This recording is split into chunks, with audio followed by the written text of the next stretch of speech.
In 1931, it was written that Monsignor Griffin had planned and built a parish that was erected with provisions for the future as well as for the needs of the present, and which had furnished ample accommodations for every occasion. This proactive approach served us well through the 1950s, when we built an addition to our education facilities and constructed the gymnasium on the property off of Nazareth Street to meet the growing needs of our community. This momentum in building has slowed, while our parish membership has continued to grow.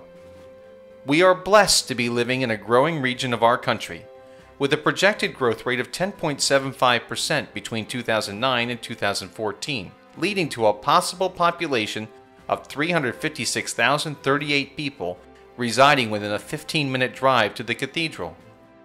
Given the current statistic of 25% of the population being Catholic, we could expect over 89,000 Catholics within this radius.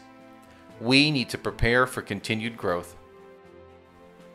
The Cathedral Parish has experienced tremendous growth over the last 15 years, from 500 households in 1996 to a thriving community of 2,000 households today.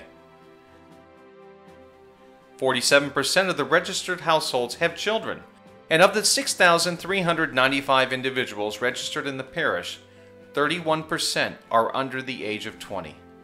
The Cathedral Parish is a diverse community, with registered members residing in all cities of Wake County, and even members from Durham, Johnson, and Orange counties. In December 2010, the Very Reverend Daniel Oswald, rector of Sacred Heart Cathedral, appointed a committee of parishioners to study solutions that address the opportunities in our growing community.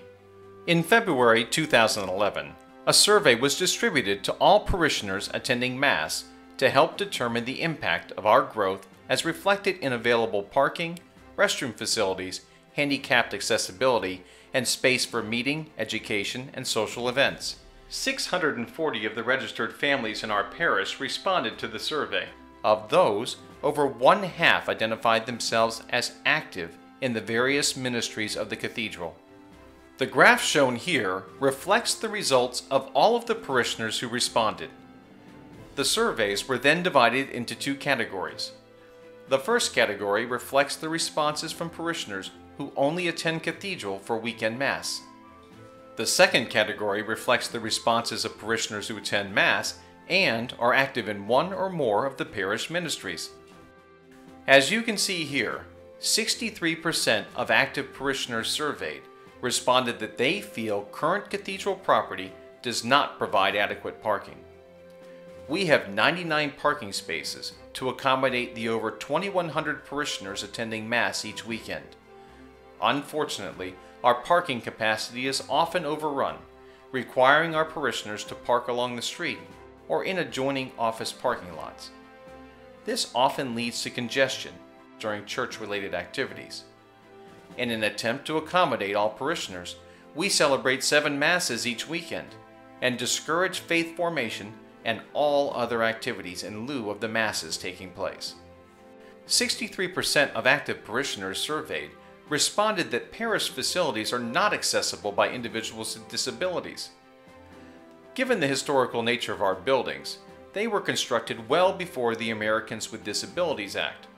Although not required to provide access at the regulated levels, our parishioners who need the benefits of handicapped access are currently limited to the cathedral building through a single ramp at the rear of the church.